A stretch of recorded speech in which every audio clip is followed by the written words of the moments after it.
Trust is sacred. It is the invisible thread holding human life together. Without it, love withers, friendships collapse, societies crumble. But what happens when you place that sacred trust in the wrong hands? When the very people you cling to for safety are the ones quietly pulling you under? You felt it, the sting of betrayal, the shock of realizing the words you believed were lies wrapped in silk, the confusion of being deceived by someone you thought you knew, someone you thought would never hurt you. And if you're honest, the deepest wound wasn't what they did. It was the fact that you didn't see it coming.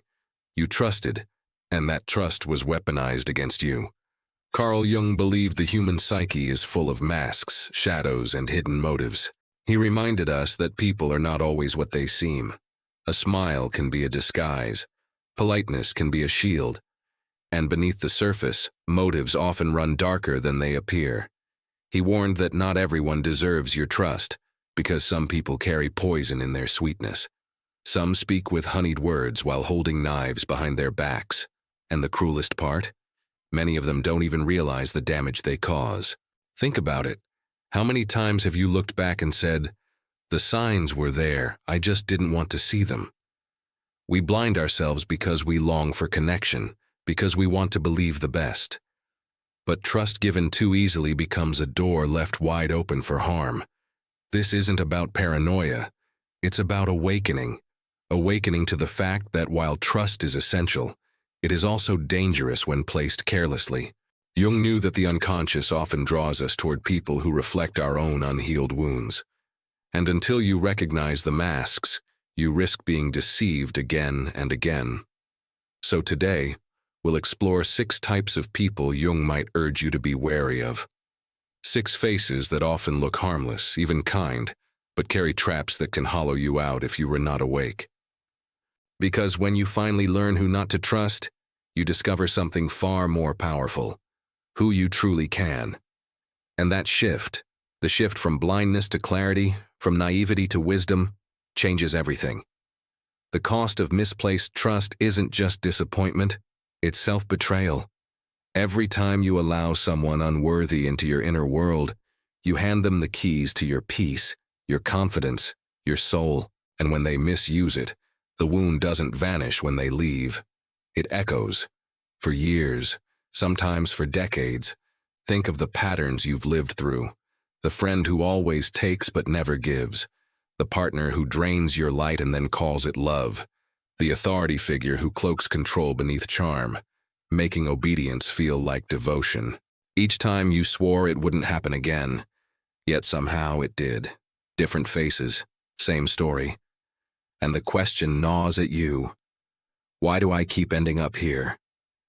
Jung might call this the unconscious at work, the shadow behind the curtain, pulling strings you didn't know were there. He taught us that what we do not face in ourselves, we repeat. Your hidden wounds don't lie dormant. They act like magnets, drawing you toward the very people who can rip them open again. Not because you want the pain, but because your psyche is trying, in its twisted way, to resolve it. Like moths to flame, we return to the fire we never learned to walk away from. And that is why the stakes are so high. This isn't about one bad friend, one failed romance, one manipulative leader. It's about a cycle, a loop that keeps stealing pieces of your life until you see it for what it is. Learning who not to trust is not cynicism. It's not paranoia. It's survival. Because when you discern wisely, you stop rehearsing heartbreak. You stop handing your worth to those who cannot hold it. You stop betraying yourself in the name of belonging. And here is the sobering truth. The wrong people don't just waste your time. They waste your life. They blur the years. They hollow your confidence. They convince you that trust itself is dangerous, when the real danger was never trust. It was unguarded trust given without discernment. This is why you must wake up. Why you must learn to see the masks for what they are. Not to close your heart forever, but to protect the sacredness of your trust. Because when it is guarded, when it is earned, when it is placed in the right hands, trust doesn't weaken you. It saves you. The authority figure who cloaks control beneath charm, making obedience feel like devotion. The shadow behind the curtain, pulling strings you didn't know were there. He taught us that what we do not face in ourselves, we repeat. Your hidden wounds don't lie dormant. They act like magnets, drawing you toward the very people who can rip them open again. Not because you want the pain, but because your psyche is trying, in its twisted way, to resolve it. Like moths to flame, we return to the fire we never learned to walk away from. And that is why the stakes are so high. This isn't about one bad friend, one failed romance, one manipulative leader. Learning who not to trust is not cynicism. It's not paranoia. It's survival. Because when you discern wisely, you stop rehearsing heartbreak. You stop handing your worth to those who cannot hold it. You stop betraying yourself in the name of belonging. And here is the sobering truth. The wrong people don't just waste your time. They waste your life. They blur the years. They hollow your confidence. They convince you that trust itself is dangerous, when the real danger was never trust. It was unguarded trust given without discernment. This is why you must wake up. Why you must learn to see the masks for what they are. Not to close your heart forever, but to protect the sacredness of your trust. Because when it is guarded, when it is earned, when it is placed in the right hands, trust doesn't weaken you. It saves you. The first red flags always show on the outside. The subtle signals. The uneasy feelings you brush aside. The moments you explain away in the name of compassion, loyalty, or hope. And yet, these early patterns tell you more than words ever will. They are the smoke before the fire. Take the flatterer. At first, their words feel intoxicating.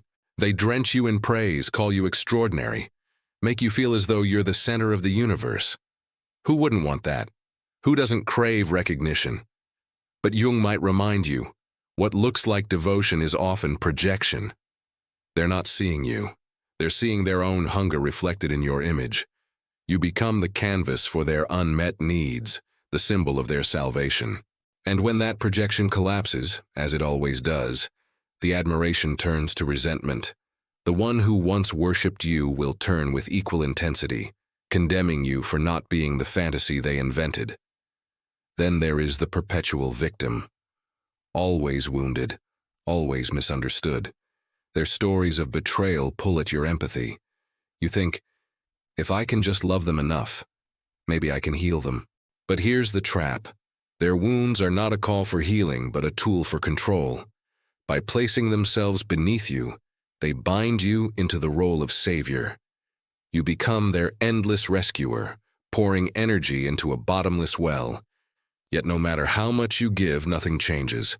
Because change isn't their goal, dependence is. They need your pity more than your truth. And slowly, without noticing, your strength is drained while they remain exactly where they've always been. And then comes the mask wearer. Always agreeable. Never honest. They nod even when they disagree. They smile while their stomach churns with anger. To the world they seem easy, pleasant, kind. But Jung might call this the persona, the polished mask we show to gain approval, to survive. The danger is that masks don't last forever. Pressure builds. The shadow beneath, the anger, the envy, the suppressed self, erupts without warning. What once looked like harmony can suddenly turn into cruelty, leaving you blindsided. And worse, you realize you never really knew them at all. You only knew the mask. The tragedy of these patterns is that they're obvious in hindsight. You look back and say, how did I miss it? The signs were there, but in the moment, they disguise themselves as kindness, as loyalty, as need. The flattery feels like love. The victimhood feels like intimacy. The mask feels like peace. And unless you learn to read beneath the surface, you will keep falling into the same traps, again and again. So pay attention to the patterns, not the words, not the promises, but the repeated behaviors. Who praises you too quickly? Who needs saving endlessly? Who never shows anger, never risks honesty, never reveals a shadow? These are not accidents. These are signs. And here's the paradox. Seeing these patterns is not about becoming suspicious of everyone. It's about awakening to reality. It's about protecting your trust so it remains sacred. Given not to anyone who asks, but to those who earn it. Because when you finally learn to recognize the external masks, you don't just avoid betrayal. You open the door to the kind of trust that can actually last. The danger of misplaced trust isn't just what people do on the surface. It's what drives them underneath. Because behind every mask, every performance, there is an engine of motive, often unconscious, often invisible, but always powerful. Take the narcissist. On the outside, they seem confident, magnetic, untouchable. But Jung would say the ego is not a fortress. It's a fragile construction. For the narcissist, this fragility is hidden under arrogance, control, entitlement. They demand the stage. They demand the spotlight. And they demand you. Not just your love, but your devotion. Not just your presence, but your surrender. At first, you might feel flattered. You might mistake their intensity for passion, their certainty for strength. But in time, you see the truth. You are not loved. You are used. You become a mirror for their hunger, a servant to their endless need for affirmation. And the cost of staying? Slowly, piece by piece, you lose yourself. Your voice becomes softer, your needs smaller until you hardly remember who you were before they demanded everything. And then there is the shadow denier. These are the ones who refuse to look inward. They present themselves as pure, righteous, incapable of wrongdoing. They never admit mistakes. They never acknowledge darkness. They insist they are always the victim, always the virtuous one. But Jung warned, what we repress does not vanish. It waits. It festers. It grows in silence until it bursts out in projection. The shadow denier projects their buried faults onto everyone around them. Their anger becomes your aggression. Their envy becomes your betrayal. Their dishonesty becomes your flaw. And if you stay too close, you will become their scapegoat, carrying the weight of their disowned darkness. No matter how much you explain, no matter how much you give, the blame will always circle back to you. And here lies the cruel paradox. These people are not evil. They are unhealed. Their hunger is born from emptiness. Their denial is born from fear. But when you tether yourself to someone unwilling to face their own wounds, you end up paying their debt. The cost is not always loud. Sometimes it's subtle. It looks like depression you can't explain. Exhaustion that never lifts. Anxiety that grows heavier with each passing day. It looks like self-doubt so thick you begin to wonder if you're the problem, if you've been broken all along. These are the hidden costs of misplaced trust. Not scars on your body, but erosion of your spirit. And unless you see it clearly, you'll keep mistaking your slow unraveling for love, loyalty, or duty. This is why awareness matters. Because when you finally name what's happening, when you finally see the motives beneath the mask, you reclaim something priceless. The right to stop carrying what was never yours to bear. So how do you protect yourself? How do you make sure that trust becomes a gift, not a curse? It begins with awareness, that quiet, piercing awareness that cuts through illusions. Start small. Watch carefully. Notice the dissonance between words and actions. Does the one who says they care vanish the moment you need them? Does the person who praises you in public cut you down in private? Jung might say, don't cling to the story people tell you, cling to the pattern.